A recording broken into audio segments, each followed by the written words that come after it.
Sebelum kita mulai videonya, dimohon kesediaannya untuk memberikan dukungan dengan menekan tombol subscribe dan berikan like-nya ya. Dukungan Anda sangat berarti bagi kami agar channel ini bisa terus berkembang dan memberitakan firman kebenaran Tuhan, agar nama Tuhan Yesus dimuliakan hingga ke seluruh penjuru dunia. Terima kasih. Amin. Saudaraku, kita akan masuk pada satu seri firman Tuhan yang baru di bulan Juni ini. Covenant of Fruitfulness. Perjanjian berbuah lebat. Sebelum kita masuk lebih dalam, saudaraku, saya ingin mengingatkan terlebih dulu kepada saudara bahwa ini adalah sebuah covenant. Ada yang masih ingat di sini? Apa itu sebuah covenant? Perjanjian itu berlaku dua pihak, Pak. Ini bukan janji, Bu. This is a covenant. You do your part, he will do his part. Saudara lakukan bagianmu, maka dengan pasti dia akan mengerjakan bagiannya. Dan sebelum kita memulai ini, saudaraku, saya ingin mengajak saudara untuk menangkap esensi perjanjian yang satu ini terlebih dulu. Bahwa sejak dari awal mula God creates you, Dia menciptakan saudara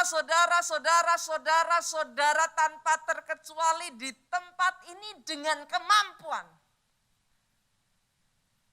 dengan kapasitas untuk berbuah lebat. Kita buka ya, Kejadian pasalnya yang pertama, ayatnya yang ke-28. Setelah Allah menciptakan manusia, saudaraku, Allah memberkati mereka. Saat ini, atas pribadi, lepas pribadi di tempat ini, Allah memberkati saudara. Jangan pernah lupa ini, saudara. Upon your life, there is a blessing of God. Beberapa minggu yang lalu kita baru berbicara tentang berkat Bapak. Bagaimana pentingnya arti berkat Bapak atas hidupmu. He bless you. Dia memberkati engkau, lalu Allah berfirman kepada mereka, beranak cuculah, bertambah banyak, penuhi bumi, taklukkan itu, berkuasalah atas ikan-ikan di laut, burung-burung di udara, dan di atas segala binatang yang merayap di bumi. Saya ulangi sekali lagi ya, saudaraku. Saudara harus tangkap esensi dari perjanjian ini terlebih dulu. Since the very beginning, He give you the capacity to be fruitful. Dalam dirimu ini, kapasitasnya sudah ada untuk engkau berbuah lebat. Dan karenanya, karena sudah ditaruh, saudaraku, He expect you. Dia mengharapkan dari hidupmu, engkau produktif. Yang mengerti aminnya yang paling keras. Sesederhana, saudaraku, sejak dari awal mulanya, saudara, dari satu Adam, kebayang gak sih, saudara, sampai detik hari ini, satu Adam sudah menjadi lebih dari 7 miliar manusia. Kapasitas itu certainly ada di dalam diri saudara. Itu sebabnya, saudaraku, ketika saudara mengerjakan sesuatu, when you work, when you do something, yakin itu, saudara. Harapkan, bahkan perjuangkan dengan satu kesadaran, you have the capacity. Kau punya kapasitasnya untuk berbuah lebat. Yang mengerti aminnya yang paling keras? Yang mengerti sekali lagi aminnya yang lebih keras, saudaraku. Saudara punya kapasitasnya itu, saudaraku. Itu sebabnya mulai dari hari ini jangan lagi ada orang yang berkata, pastor. Tapi masa orang kayak saya ini bisa toh, pastor? Kelebihan gak punya.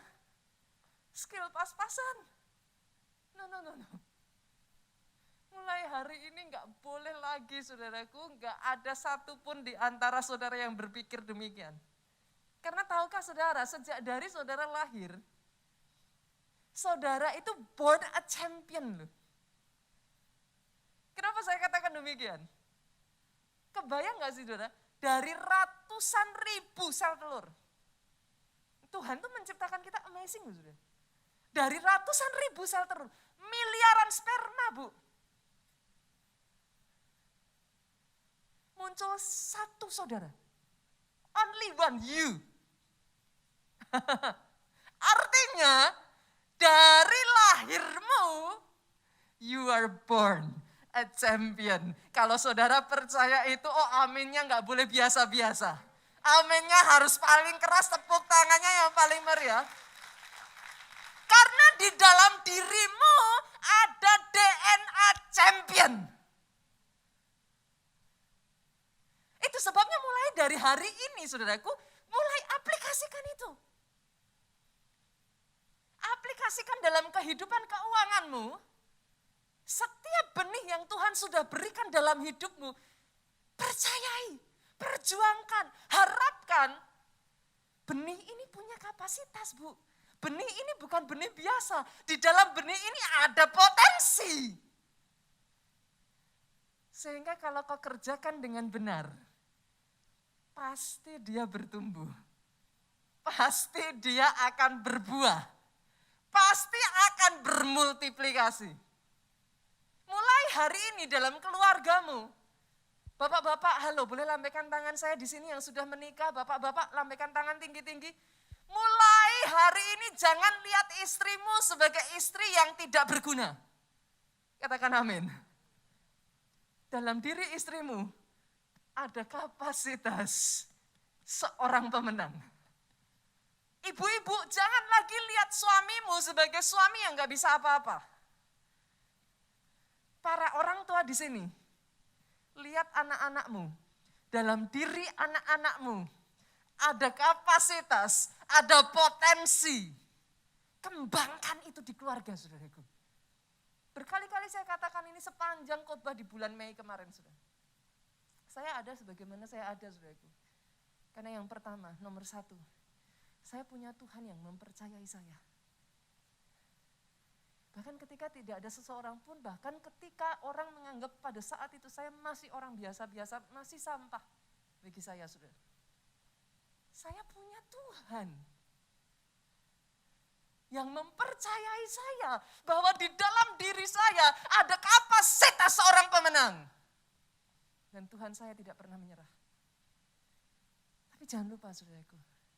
Yang kedua, saya punya orang tua yang sejak dari saya kecil. Ya apa sih yang namanya anak, saudara? Berapa kali kita ngomong, berapa kali masih nggak dilakukan? Para orang tua yang mengerti yang saya rasakan boleh angguk-anggukan kepalanya. Kadangkala kita sebagai orang tua kita bisa merasa kita ini kayak orang tua, apa orang tua yang gagal ya, apa orang tua yang tidak bisa mendidik anak dengan baik. Karena tidak peduli kita sudah ngomong, ya masih aja anak kita begitu. Tapi saya bersyukur saudaraku, saya punya orang tua yang mempercayai saya. Percaya bahwa ada kapasitas dan terus berjuang dalam hidup saya. Yang ketiga saudaraku, saya punya pasangan hidup yang percaya bahwa potensi di dalam diri saya bisa berkembang, bisa berbuah, bisa bertumbuh. Doa saya hari ini saudara, dalam semua aspek hidup saudara, potensi yang sudah dia tanamkan, berkembang, bertumbuh, berbuah, bermultiplikasi atas hidup saudara. Dalam semua aspek saudara. Apalagi aspek rohani bu. Boleh, saudara datang ke gereja belum bisa berdoa boleh pak. Enggak apa-apa. Tapi kayaknya ya enggak 20 tahun sudah jadi orang Kristen disuruh doa makan aja enggak berani kan ya, kebangetan toh ya pak. Yang mengerti katakan amin. Boleh kita datang ke gereja nggak ngerti apa-apa. Kita datang ke gereja dilayani. Boleh saudaraku, that's okay. Tapi ya masa sudah 10 tahun masih terus dilayani? Dari jauh aja saudara, senggol kiri kanan. Kayaknya giliran kita loh, harus mulai melayani juga. Yang mengerti katakan amin.